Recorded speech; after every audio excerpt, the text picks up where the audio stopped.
right, another Technique Tuesday. We are back.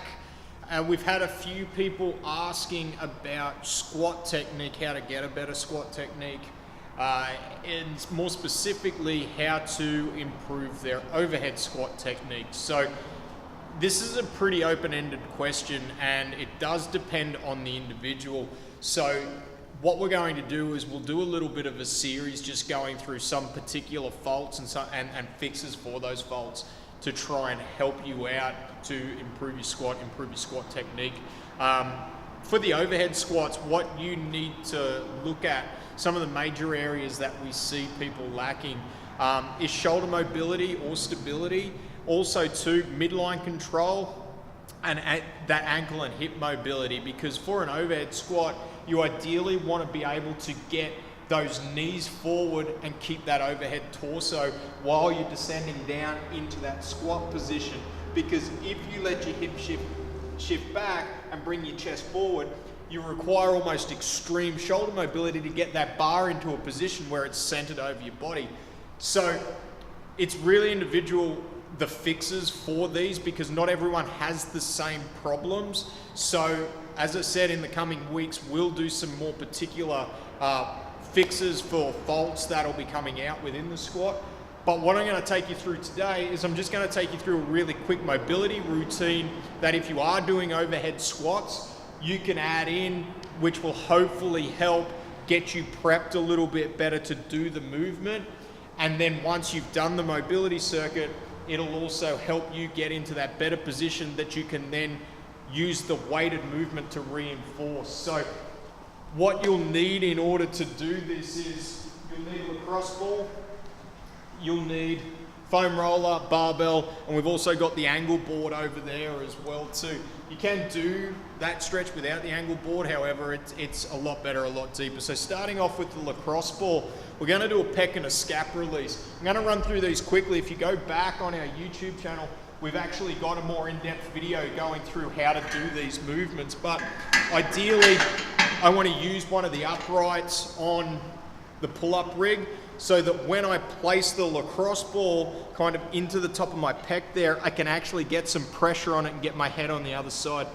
If I do it on a wall, I find it hard. I've almost got to arch back to get my nose out of the road. So if I can use an upright, I'm going to come through as much pressure as you can, kind of just fish around a little bit for those tight spots.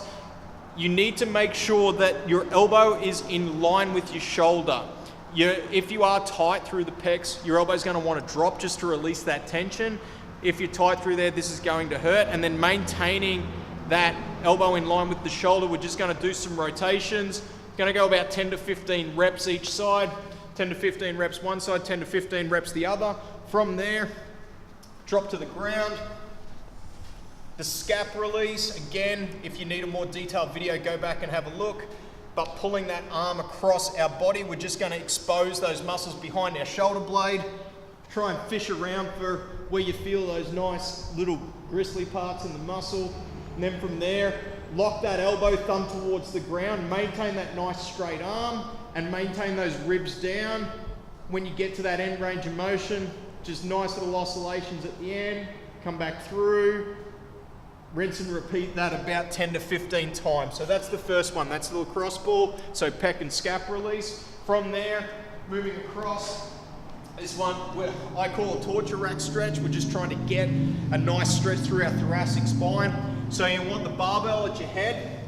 You're going to take that foam roller and place it about midway through your rib cage, base of your shoulder blades to set up.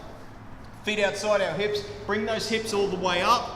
Reach back and grab the barbell. Fingers and thumbs full lock, full wrap around. Keep those elbows locked nice and tight, and then from there, just place those hips on the ground. Some of you aren't going to have the mobility to be able to get your hips all the way on the ground, so turn it into a little bit more of a dynamic stretch where you'll go down, push that end range of motion, breathe out, and then come up. And do that about 10 to 15 times. If you can, relax into it. Hold for about 30 seconds to a minute, depending on what is a little bit uncomfortable, but not completely uncomfortable. So that's movement number 2.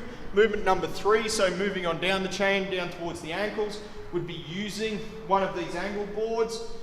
When you use it, ideally I won't get people to use it with one foot on there, because you will have one ankle, especially if you've got a history of ankle injuries like myself, that'll have more mobility than the other. So you're gonna get a bigger stretch on one side than you are on the other, which can possibly create an imbalance that you're just gonna have to go and fix later on.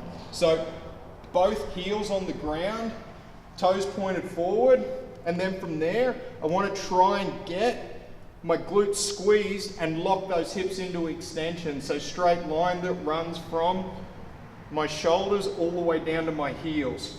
Okay, hold for about 30 seconds to a minute again, and then you can move back through that. Now, if your mobility is pretty good, you probably only want to move through that once or twice. If your mobility is not so good, what I would recommend is doing it 3 to 5 times, and then if you're using it to try and improve your overhead squat, do a set of 3 to 5 overhead squats with the empty barbell in between each of those rotations.